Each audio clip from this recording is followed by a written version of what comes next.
practice every week and how they've been down on a task at hand, and only that. Has that been the most impressive thing, even more so than execution? I think our staff has done a good job week in and week out of talking to the guys about how important it is to come every week, and the leadership is really the guys who drive that on the team, and their buy-in right now is pretty high. So you're only as good as your last game, so we've got to keep that going. But up to this point, I think we've played with energy, but that goes back to how we've been practicing. So we're going to get out there today and practice. Front row middle, Dave. Coach, I'm sure you had high expectations for your team coming into the year. What's been your biggest pleasant surprise on either side of the ball, or is there anything about your team through 7 games? Nothing, that strikes me other than what we talked about in terms of the chemistry and the leadership, the buy-in, the way the guys are working together, the energy that they have. I mean, that part's been great. And there's a great culture here right now. I think guys enjoy playing, they enjoy practicing, all those things. So, that part's been great. I mean, there's a lot of things that guys have done well, but you try not to reflect too much on all that right now. You just, it's got a huge game in front of us right here. We've got to stay locked in. Baron Browning, I know you're not going to talk about injuries specifically, but is he dealing with some type of injury, or could it be something else? Yeah, it's an injury, and he's working through it, but he looks good so far. So. Front row left, Mitch. Ryan, Wisconsin lost the game it was not expected to lose. How does that affect the way you prepare the team and what you say to them about Wisconsin? We know how good they are on both sides of the ball in all 3 phases, and they got great players on both sides of the ball, NFL players, and last week is what it is, but this is college football, and so you have to bring it every week, and it's the same thing with us, and we have to bring it this week. This has got to be our best game of the year. It's going to be our biggest challenge on both sides of the ball, and we've got to prepare better than we have all year, and we know that this is a good team. I mean, they've played against teams we played against, and so you can compare the competition, and they've done a really good job. Obviously, it starts with the running back and the run game on offense, and then it goes to what Coach Leonard's doing on defense, and they do a great job. We've gone up against them before. We know schematically they're really good, and they play tough. They're smart. All the above. Right behind it, Bill. Brian, Wisconsin's defense has first or second highest sack rate in the country. What is it about the way they play that allows them to get the quarterback so well? They got really good rushers on the edge. Vaughn does a great job in one-on-one situations. He's very active and powerful, especially in third down. And those linebackers do a great job as well of adding on or blitzing in different situations. But the secondary is very talented as well, so you have to hang on the ball maybe a little bit longer than you wanted to. But again, it goes back to personnel and scheme. When you combine the 2 of those things, then you get what you see in terms of statistics. And your offense obviously is playing very well, but the one number that is a little out of whack for you guys is how many sacks you've given up. And I know it's not just pass blocking, Justin can hold the ball long or try to make something happen, but just overall, how do you feel about your pass protection? And I guess could you let us in a little bit on how you all communicate that and trying to get the right protection of the guys lined up where they need to be? Yeah, I think it's a combination of a few things that have gone on this year. Some of it's protection, but some of it also is that Justin tries to create, and he works through his reads, but then there's times where he wants to extend and create, and that's okay too. So it's not the end of the world sometimes on third down if he's looking to create if we take a sack, because there's also times like in that big third down he got 3rd and 14, he avoided the sack, probably could have thrown the ball away there. He didn't. He avoided the sack and then keeps his eyes downfield and finds KJ for a first down.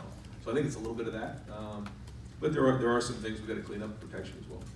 How do you feel with the way that Justin sees that pre-snap and how he and I guess it's Josh sort of communicate that to everybody else? Yeah, I mean, the center makes the call, and Justin's on board with that, and then he can also trump him at any point. And they communicate that, and we spend a lot of time on protection and making sure that we're identifying where the pressure is coming from, and then those guys have done an excellent job, in my opinion, of communicating the protection. And so we've held on to the ball a little bit longer this year, but that's by design. Front row right, Austin. Ryan, you talked about DeWand after the game, and he's such an interesting athlete. You guys used him on the field goal block. It looks like maybe if you want to, he could be an extra guy in short yardage or something. Is it worth going beyond 4 games with him to come up with a role, or do you need to just have one more left with him? He'll probably go more than 4, just because he is very talented. We want to get him in some of these games, when we can, and You know, his ceiling's very high, and you know, we want his development to continue, and I really think it's important for these guys to play. Again, we won't be foolish with this and waste a year, but at the same time, the more these guys can play, I think you saw that in the fourth quarter. I thought on both sides of the ball, guys were into it, we were playing hard, we were competing. I think that goes back to, you know, 6 or 7 games of guys playing and being on film and getting better and having that hope that they are gonna play in a game as opposed to going through 6 or 7 games without ever actually getting on the field. And that can, you know, kind of stun people's development. So, you know, we're gonna play them. If it makes sense, we also don't want to be foolish. And there, you know, he didn't look like he was at full speed. I don't want to talk about the specifics there, but just getting him involved and the way he was able to respond, how significant was that just to get him through that game, and he gave you guys a lift when he was in there. Yeah, it was gritty, it was tough. Thayer, you know, played for his teammates, which goes to show you what kind of kid he is. Great kid, unselfish. I think the day off was great for him. He's feeling good, and he should be ready to go this week. Front row left, Nathan? Obviously, Wisconsin is, you know, succeeded at a pretty high rate in this conference. Other schools like that. Ohio State's been a tier above that. So, as a head coach, how much do you feel like that is part of your calling or whatever here to keep a gap between Ohio State and programs like this one? Well, I don't know about all that. I just know, you know, if you just lock in on right now, that's what matters in playing this game. And, you know, I think at the end of the year, you kind of come up for air and start to look at different things. But we've said all along that all we're going to do is just focus on this week and be a 1-0. And again, I know it sounds cliche, but it's real. And we got to stay locked in on this and can't worry about what this game doesn't mean. Just worry about what we're doing in terms of our assignments, you know, motivation, guys practicing hard, you know, getting ourselves ready physically, mentally, emotionally. Go play a really hard game and do it. There's a Cone there, the quarterback. What's your thoughts on him, what he brings to the game? Yeah, I think he's playing at a high level. He's doing a really good job on 3rd down, keeping him on schedule, 1st and 2nd down. He's very accurate when he throws.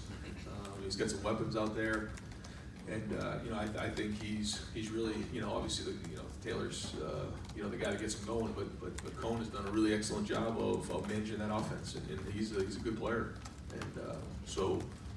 I think as the team goes, and it's between Taylor and Cone and the other guys that get these guys going, and then, you know, Cephas on the perimeter in one-on-one situations is a matchup issue. So they have weapons and they have a really good scheme as well. Right behind him, Ari? Ryan, when Justin entered the transfer portal, it was a very short amount of time, condensed recruitment almost, from like just recruiting somebody out of high school.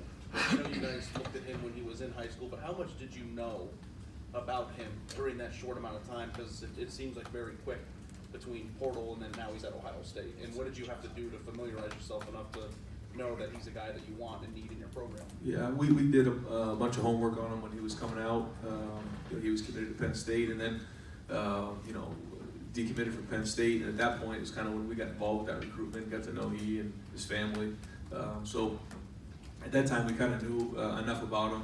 His high school coach is somebody that I've known for a while, and you know, somebody that when I recruited, you know, the school back when I had Atlanta, you know, I knew those guys. So, you know, once we saw that he was in the portal, we kind of already knew about him, knew his family, so moved pretty quick, and you know, it all worked out. During the recruiting process, and maybe now that the transfer portal is becoming a thing, how much do you rely on evaluations as a evaluator yourself from people that work with him at the Elite 11, you know, the camp circuit? There's a lot of evaluations being done by a lot of different people, and I was just wondering how much credence you give to these guys and if it ever impacts your decision. Yeah, I think anytime you were trying to figure out, especially a quarterback, you use as many tools as you can.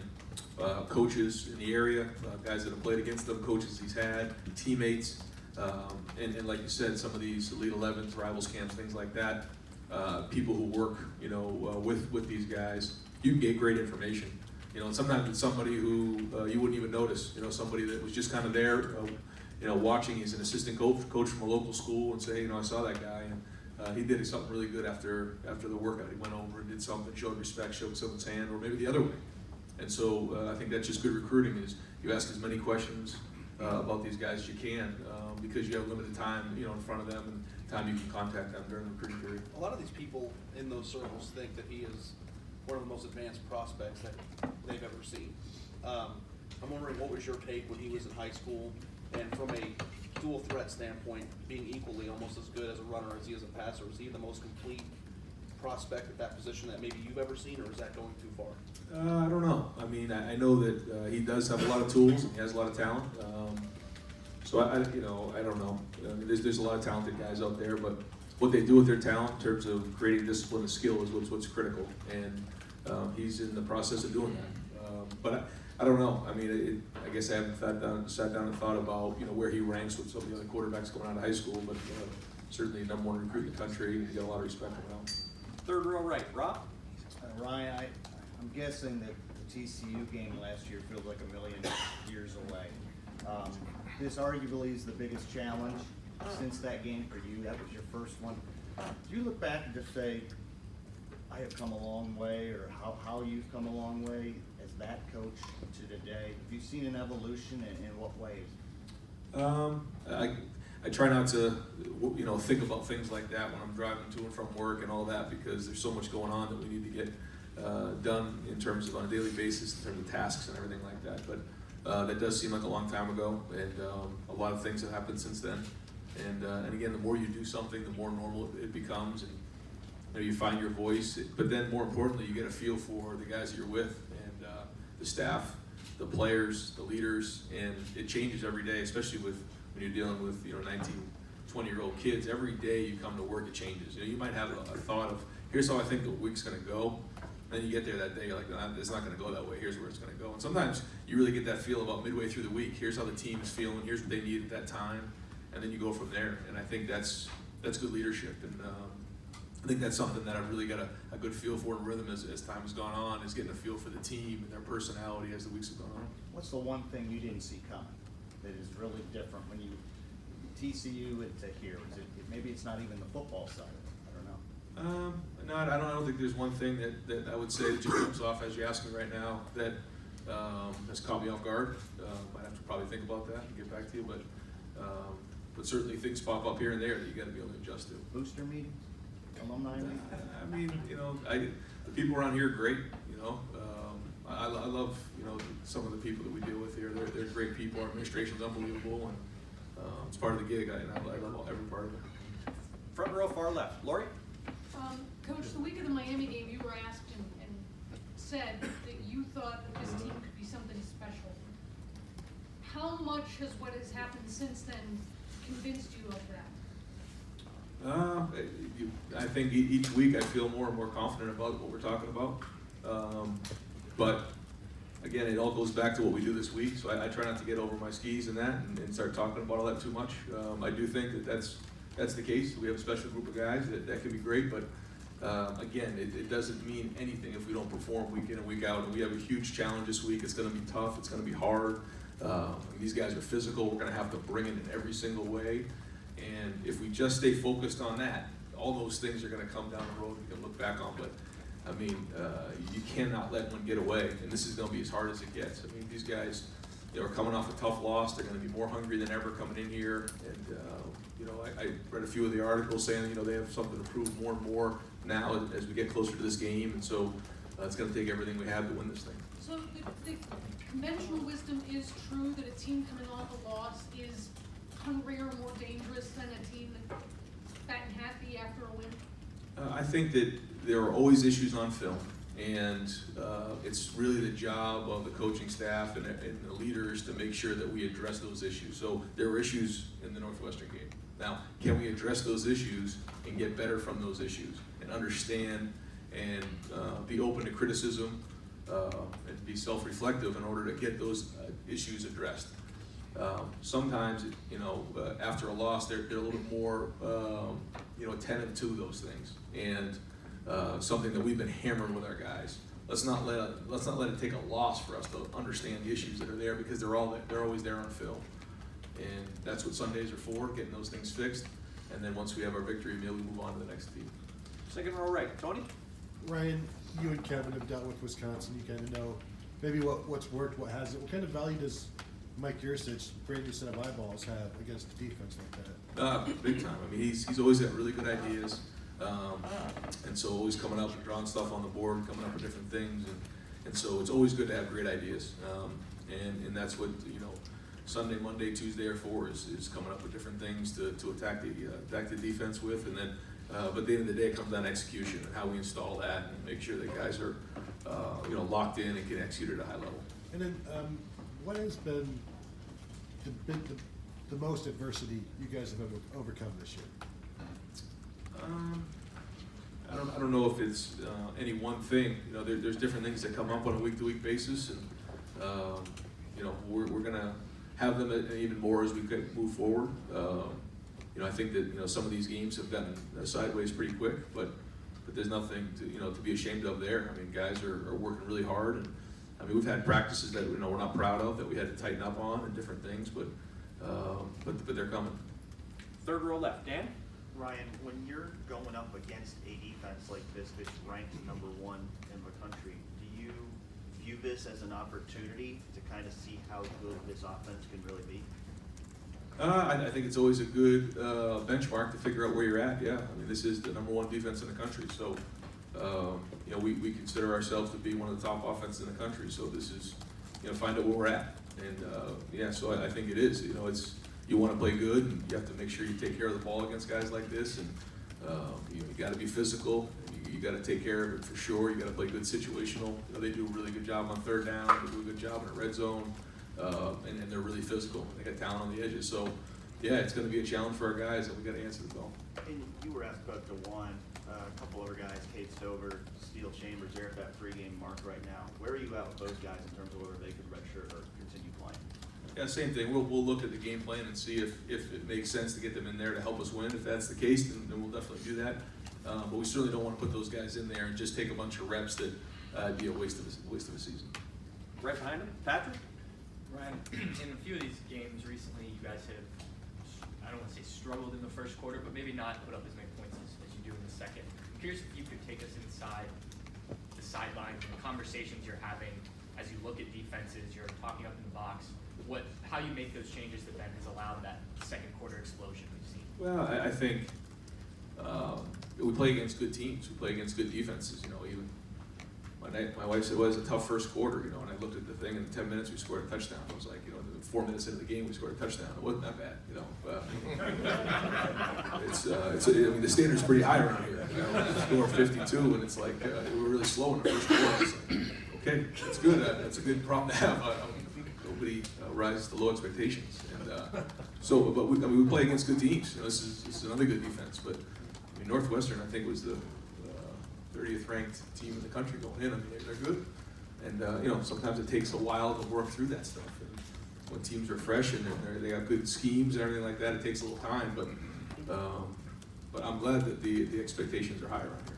Are you communicating, okay, this is what we thought might work, let's switch to this, plan B type of thing? course. Or is that kind of the Of conversation? course, yeah. It's conversations about matchups, about schematics, what's going on, rhythm. Is this a good play? Is this not a good play? Where are we at in the game? Those type of things are all being talked about. Front row right, Bill? Yeah, I'm assuming you watched the Wisconsin-Illinois game, is that right? I did. What were your thought process during the game? Were you hoping Wisconsin would win? Did you care? What would you? Yeah, it's one of those things where you watch those games. I try not to root for anybody. You just kind of watch it and, like a fan.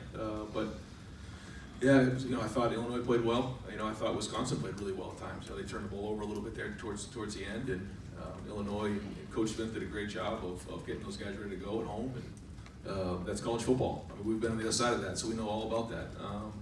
But yeah, no, just watch the game just to get my eyeballs on it. And does that kind of reinforce what you've been preaching to your team all along? That hey, anything can happen, and this is Exhibit A of that. Of course.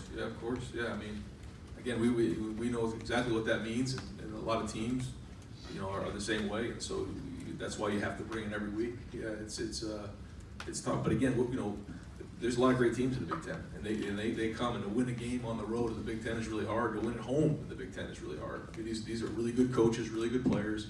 They recruit really well. They have really good schemes, and so it's hard, and it's going to be that way again this week. And as hard as you make sure your team keeps its nose to the grindstone, does it give you more of an appreciation for what you have been able to do that you haven't had even a close call yet?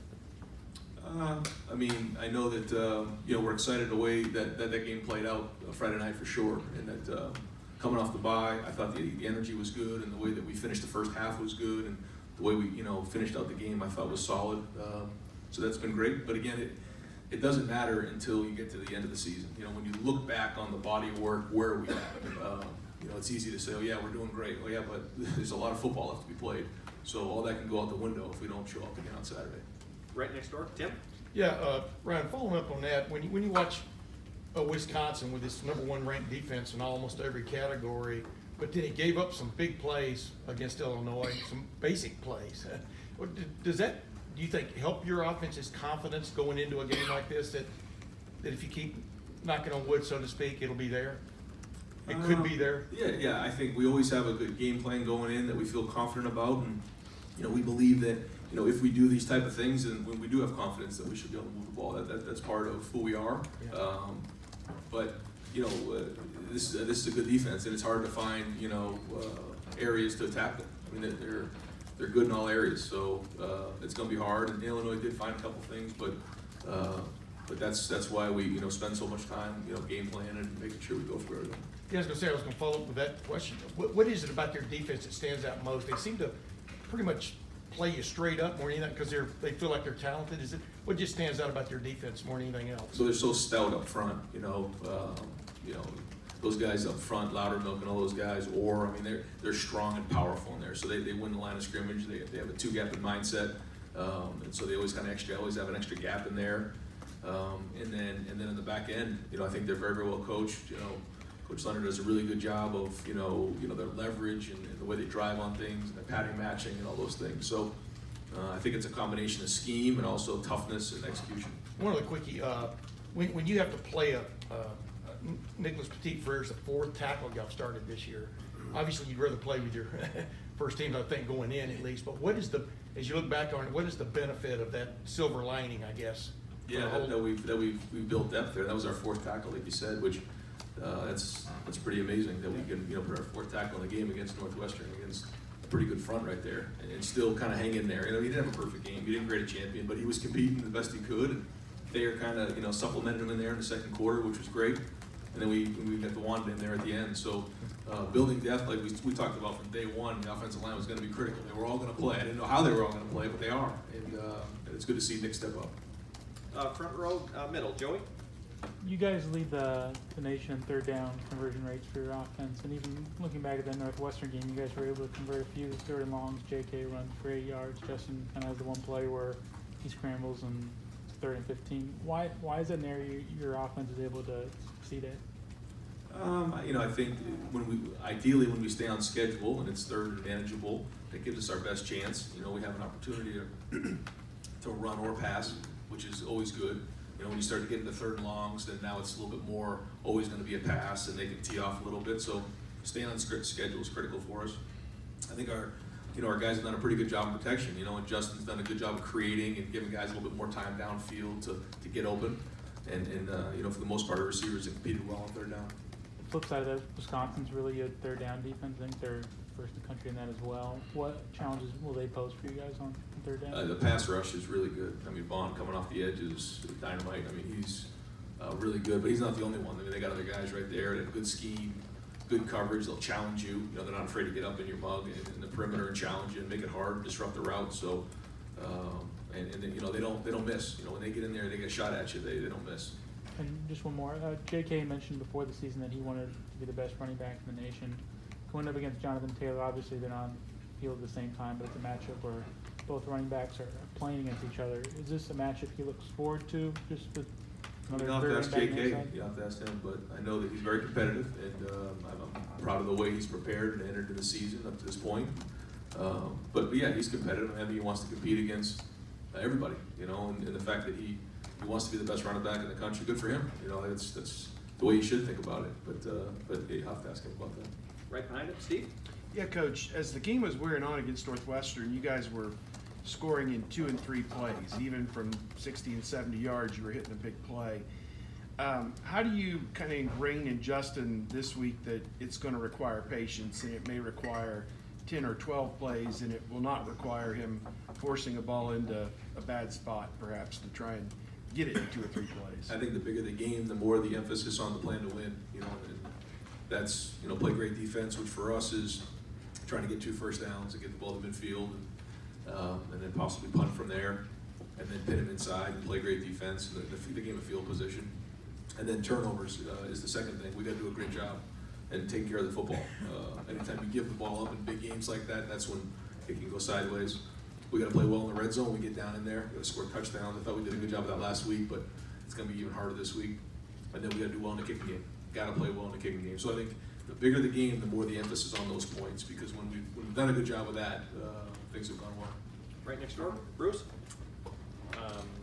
Nobody saw Wisconsin's loss to Illinois coming. You can go through it and you can pick out interceptions, you can pick out mistakes by players. I'm sure Chris picks out things he did that he'd do differently. I just wonder, with all the time you put into this, all the thought, all the planning, when you get to Saturday, how much control do you really think you have over what happens out there? I think by the time you get to Saturday, you know, the hay's in the barn, you know, and by the time you get to that field, the work that's been done in terms of game planning, installing, practicing Tuesday on the first, second down game plan, and then doing a good job on Wednesday with third down red zone, and then polishing it up on Thursday. And then from there, Fridays is all about tips and tests and film and making sure guys are prepared. Physically, it's just as much as mentally though, you know, and so I think once you get to that point, all those decisions are made, the game plan's done, you know, and I think that's where it's really, really important. That's what, you know, we've been really focusing on, that once you get to the game, you know, you kind of sink to the level of training. And I've always believed that. You know, I don't think there's any magical plays you just pull out. It's all about how well can you execute them, how well do the guys know them, and how do they fit and put your best players in a chance to be successful. So does that mean when you get to Saturday, you're more relaxed than you are through the week? Because if you have less control. I get more, you know, I'm a little bit more relaxed on a Friday because you put so much work into it. As it gets to the game, you know, obviously you're in the moment, you know, so adrenaline's pumping and you're kind of rolling pretty good once you get in there, just the competitor in you. But I feel the stress earlier in the week because I know that the decisions that have to be made, the plays, the installation, the execution, what we practice, the looks that we give, all those things are so critical and how well they play on Saturday. You gave us an amusing anecdote about your wife in the Northwestern game. You haven't lost yet. Because of that control thing that you say is more of a through the week than a Saturday thing, inevitably, I assume, unless you're the greatest of all time, you'll eventually lose a game somewhere. Will you be able to handle that? Will you be able to handle that better than you handled it as an assistant coach, or will you feel more? No, I'll feel it more. Yeah, I feel it more. And it's one of those things that you know, you worry about, you feel anxious about sometimes, but all you can do is, as you get closer to the game, is just go and be aggressive as you can, and go fight as hard as you can, and just be the competitor that, you know, when you used to play, that's what you do. And you try not to worry about that stuff, but in the back of your mind, you know, you understand what's at stake, and you know, the people that are counting on you to do well, and the expectations here, and I get all of that. I told you that from the beginning, but at the end of the day, you know, when you're in it, you can't worry about that. You just got to go as hard as you can and fight as hard as you can, and just trust that everything you're doing is going to work. Front row left, Doug. Along those lines, no offense to anywhere else you've been, but almost everywhere in football, losing is part of the deal, right? I mean, Boston College or Temple or New Hampshire, in the NFL, I mean, nobody goes undefeated. What was it like when you got here for the first time and it was like, oh, what's the deal here? And the deal here is like, oh, you can't lose. Like, what was that any kind of adjustment of, it's normal to lose here and there, but with the way this system is set up at a place like this, a loss can kill you. Yeah. I mean, I guess there's a little bit of adjustment there, but at the same time, it's all about what your expectations are, and every place has their own expectations. And if you don't meet those expectations, then it's a failure. And the expectations here are as high as they could be. And you just have to accept that, and you know, figure out the culture and how that, you know, makes sense, and how to put the guys in the best position to meet those expectations, and you go from there. Justin throwing the ball, you guys have made a lot of, they look easy throws from the hash to the far sideline on those little 10, 12-yard outs. You started the game against Northwestern with one, and then the guy knocked that off his hands. But that looks like it's there for you guys a lot. It obviously can't be as easy to execute that as you guys sometimes make it look. What is required for that, for you guys to be able to do that repeatedly, and you have done that all year? Yeah, I think that the timing and the work that's put in during the week of understanding, you know, the structure of the defense, where the ball needs to go. I think Justin's done a good job of, you know, seeing, okay, here's the coverage, this is where the ball needs to go. I think the receivers have done a good job spacing out the routes, creating separation, and then making the throw and the catch, but then also the protection that comes with it. You know, I mean, the passing game can look real foolish if there's no protection. But it all comes down to identifying what it is, practicing it, and then being competitive excellent during the game. And that's kind of what's gone on so far, and we're going to keep that rolling. What's the arm strength that Justin needs or any quarterback needs to be able to make that throw look easy? You know, arm strength's a funny thing, and being a quarterback guy, we could talk for hours about what arm strength really is. It's not really the strength of your arm physically. It's all about sequencing and how you can take energy from the ground up. And he does an excellent job of that. But so much of it has to do with your footwork and making sure your cleats are in the ground, and then you're driving the football. And you know, some guys just have naturally better whip than other guys. They can push the ball down the field, but you know, there's a certain level of just natural ability and understanding that. But I think a lot of it is coaching and understanding, you know, the footwork and timing up the footwork to make sure that the ball comes out at the right time and with the right pace. And he's been good at that. Yeah, he's been very good at that. Again, is he perfect? No, but he's doing a good job so far. And I don't know that we've asked this generally. Jonathan Taylor, he's good. Why is he good? What do you see with the guy? Why isn't he good? I mean, he's strong, fast. He can change direction. He's powerful. Guys bounce off of him. Runs with an attitude. You know, a lot of guys who are that big don't have the agility that he has. He's got good agility. He can run away. He's good out of the backfield. He's caught the ball. I mean, he's kind of an all-purpose back. And final couple individuals questions. Fourth row right, Joe. Defensively, one of the biggest issues last year seemed to be stopping the run. This year, guys are only allowing about 2.5 yards per carry.